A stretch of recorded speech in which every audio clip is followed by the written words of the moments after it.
The Enchanted Stag by the Brothers Grimm. Read by Peyton Islin. There were once a brother and sister who loved each other dearly. Their mother was dead, and their father had married again a woman who was most unkind and cruel to them. One day the boy took his sister's hand and said to her, "Dear little sister, since our mother died, we have not had one happy hour. Our stepmother gives us dry, hard crusts for dinner and supper. She often knocks us about and threatens to kick us out of the house. Even the little dogs under the table fare better than we do, for she often throws them nice pieces to eat. Heaven pity us. Oh, if our dear mother knew! Come, let us go out into the wide world." So they went out and wandered over fields and meadows the whole day till evening. At last they found themselves in a large forest. It began to rain, and the little sister said, "See, brother, heaven and our hearts weep together." At last, tired out with hunger and sorrow, and the long journey, they crept into a hollow tree, laid themselves down, and slept till morning. When they awoke, the sun was high in the heavens and shone brightly into the hollow tree, so they left their place of shelter and wandered away in search of water. "Oh, I'm so thirsty," said the boy. "If we could only find a brook or a stream." He stopped to listen and said, "Stay, I think I hear a running stream." So he took his sister by the hand and they ran together to find it. Now, the stepmother of these poor children was a wicked witch. She had seen the children go away and, following them cautiously like a snake, had bewitched all the springs and streams in the forest. The pleasant trickling of a brook over the pebbles was heard by the children as they reached it, and the boy was just stooping to drink when the sister heard in the babbling of the brook, "Whoever drinks of me, a tiger soon will be." Then she cried quickly, "Stay, brother, stay, do not drink, or you will become a wild beast and tear me to pieces." Thirsty as he was, the brother conquered his desire to drink at her words and said, "Dear sister, I will wait till we come to a spring." So they wandered farther, but as they approached, she heard in the bubbling spring the words, "Who drinks of me, a wolf will be." "Brother, I pray you, do not drink of this brook. You will be changed into a wolf and devour me." Again, the brother denied himself and promised to wait. But he said, "At the next stream I must drink. Say what you will, my thirst is too great." Not far off ran a pretty streamlet, looking clear and bright. But here also in its murmuring waters the sister heard the words, "Who dares to drink of me, turned to a stag will be." "Dear brother, do not drink," she began. But she was too late, for her brother had already knelt by the stream to drink, and as the first drop of water touched his lips, he became a fawn. How the little sister wept over the enchanted brother, and the fawn wept also. He did not run away, but stayed close to her, and at last she said, "Stand still, dear fawn. Don't fear. I must take care of you, but I will never leave you." So she untied her little golden garter and fastened it round the neck of the fawn. Then she gathered some soft green rushes and braided them into a soft string, which she fastened to the fawn's golden collar, and then led him away into the depths of the forest. After wandering about for some time, they at last found a little deserted hut, and the sister was overjoyed, for she thought it would form a nice shelter for them both. So she led the fawn in, and then went out alone to gather moss and dried leaves to make him a soft bed. Every morning she went out to gather dried roots, nuts, and berries for her own food, and sweet fresh grass for the fawn, which she ate out of her hand, and the poor little animal went out with her and played about as happy as the day was long.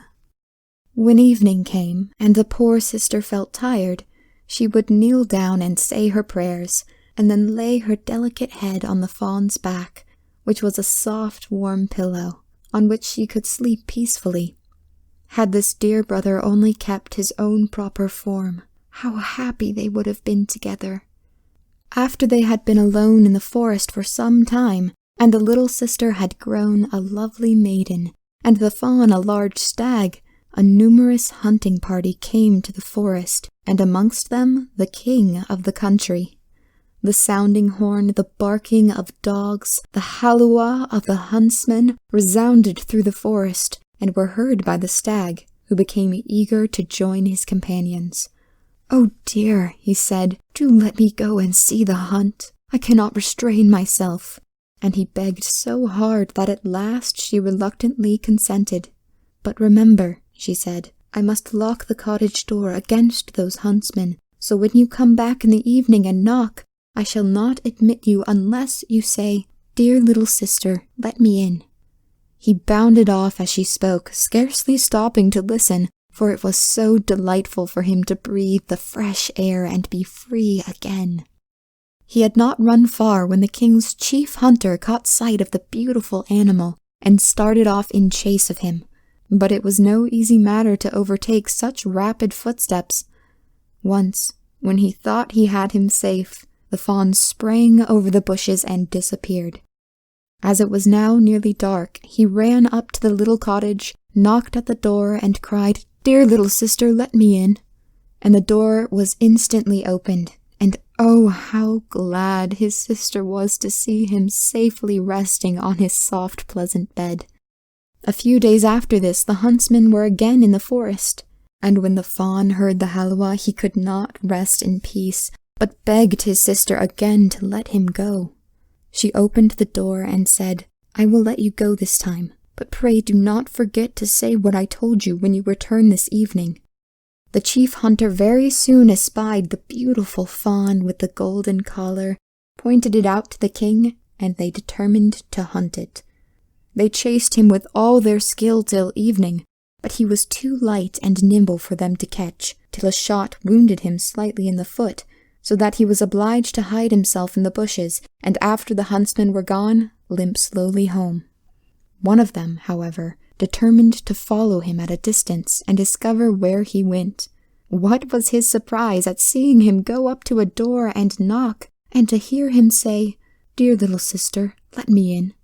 The door was only opened a little way and quickly shut, but the huntsman had seen enough to make him full of wonder, when he returned and described to the king what he had seen. "We will have one more chase tomorrow," said the king, "and discover this mystery." In the meantime, the loving sister was terribly alarmed at finding the stag's foot wounded and bleeding. She quickly washed off the blood, and after bathing the wound, placed healing herbs on it, and said, "Lie down on your bed, dear fawn, and the wound will soon heal if you rest your foot."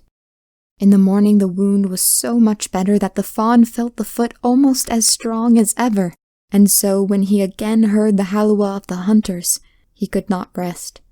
"Oh, dear sister, I must go once more.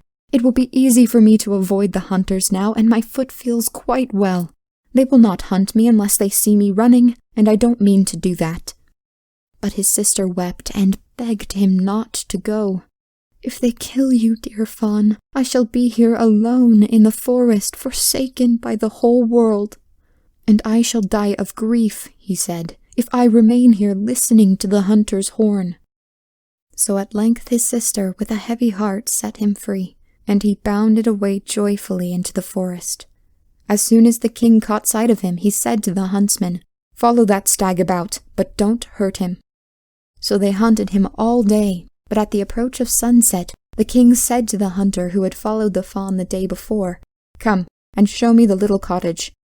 So they went together, and when the king saw it, he sent his companion home, and went on alone so quickly that he arrived there before the fawn, and going up to the little door, knocked and said softly, "Dear little sister, let me in." As the door opened, the king stepped in, and in great astonishment saw a maiden more beautiful than he had ever seen in his life standing before him. But how frightened she felt to see, instead of her dear little fawn, a noble gentleman walk in with a gold crown on his head. However, he appeared very friendly, and after a little talk he held out his hand to her and said, "Wilt thou go with me to my castle and be my dear wife?" "Ah, yes," replied the maiden, "I would willingly, but I cannot leave my dear fawn. He must go with me wherever I am." "He shall remain with you as long as you live," replied the king, "and I will never ask you to forsake him." While they were talking, the fawn came bounding in, looking quite well and happy. Then his sister fastened the string of rushes to his collar, took it in her hand, and led him away from the cottage in the wood to where the king's beautiful horse waited for him. The king placed the maiden before him on his horse and rode away to the castle, the fawn following by their side. Soon after, their marriage was celebrated with great splendor, and the fawn was taken the greatest care of and played where he pleased or roamed about the castle grounds in happiness and safety. In the meantime, the wicked stepmother, who had caused these two young people such misery, supposed that the sister had been devoured by wild beasts and that the fawn had been hunted to death. Therefore, when she heard of their happiness, such envy and malice arose in her heart that she could find no rest till she had tried to destroy it. She and her ugly daughter came to the castle when the queen had a little baby, and one of them pretended to be a nurse, and at last got the mother and child into their power.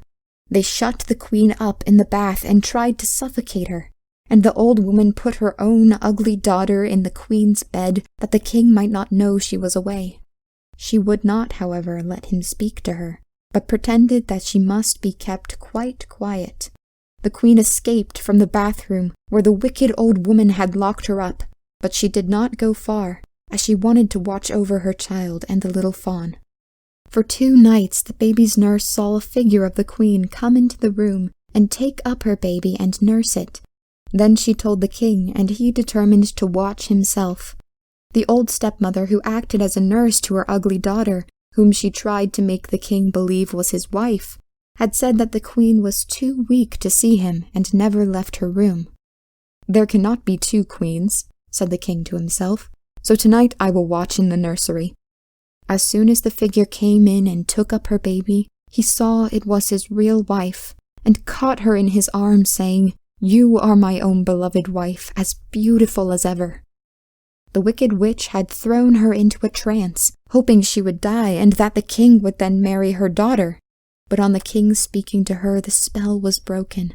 The queen told the king how cruelly she had been treated by her stepmother, and on hearing this he became very angry and had the witch and her daughter brought to justice. They were both sentenced to die, the daughter to be devoured by wild beasts, and the mother to be burnt alive.